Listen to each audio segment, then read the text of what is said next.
গঙ্গার পাড়ে মোদিঘাটের ঠিক এই জায়গায় দাঁড়িয়ে আমরা বানের ছবি তোলার চেষ্টা করছিলাম। স্থানীয় বাসিন্দারা তারা আমাদের এখান থেকে জোর করে সরিয়ে দিলেন।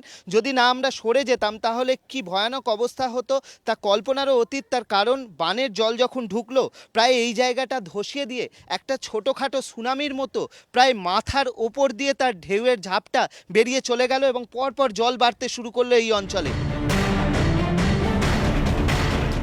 জলের তোড়ের এরকম আতঙ্কেই এখন দিন কাটাচ্ছেন কলকাতার গঙ্গাপাড়ের মানুষজন। নিমতলা শ্মশানঘাট থেকে পোস্তা পর্যন্ত গঙ্গার ধাক্কায় ভাঙছে নদীর পাড়। ক্ষতিগ্রস্ত প্রায় 4-5 কিলোমিটার এলাকা। বদলে যাচ্ছে নদী তীরবর্তী ঘরগুলির অবস্থা। পরিস্থিতি এমন জায়গায় গিয়েছে যে রবিবার দুপুরে গঙ্গা ভাঙনে কলকাতার মোদিঘাটে 2টি ঘর তলিয়ে গিয়েছে। কালকে রাত্রিবেলায় খুব বাইলাখ বেঁচে গেছে 3 জন। জাস্ট ওরা উঠে বেরিয়েছে, সেই মুহূর্তে পুরো বানটা এসছে দুপুরবেলা।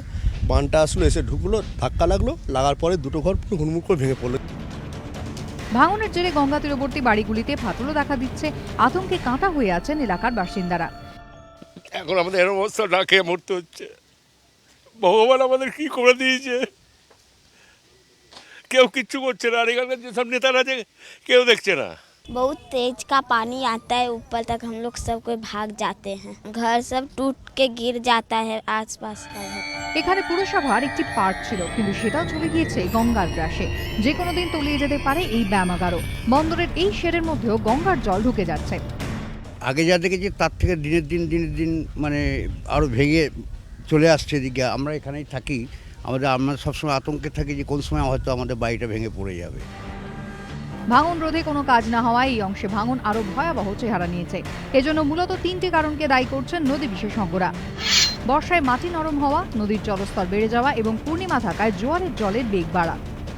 মেয়র বলেছিলেন যে আমরা বিভিন্ন এটা তো পোর্টের জায়গা, আমরা এটা পোর্টের সঙ্গে বিভিন্ন এজেন্সির সঙ্গে বসে কথা বলবো। এটা হচ্ছে 21 নম্বর ওয়ার্ড, এটা সিপিএম এর ওয়ার্ড, ব্রাহ্মণটার ওয়ার্ড, যার দরুন এখানে হয়তো সেই রকমভাবে নজর দেওয়া হচ্ছে না। কলকাতার মেয়র শোভন চট্টোপাধ্যায় জানিয়েছেন বিষয়টি সম্পর্কে খোঁজ নিয়ে খতিয়ে দেখবেন। কলকাতার গঙ্গাপাড়ের একাংশের শোভা বেড়েছে, কিন্তু সৌন্দর্যায়নের তালিকা থেকে বাদ পড়েছে নিমতলা শ্মশানঘাট থেকে পোস্তা পর্যন্ত এই এলাকা। ভাঙনের মুখে এখানকার বসতি, ক্ষতিগ্রস্ত হচ্ছে ব্যবসাও। ক্যামেরায় শান্তনু দত্তের সঙ্গে অর্ণব মুখোপাধ্যায়ের রিপোর্ট, এবিপি আনন্দ।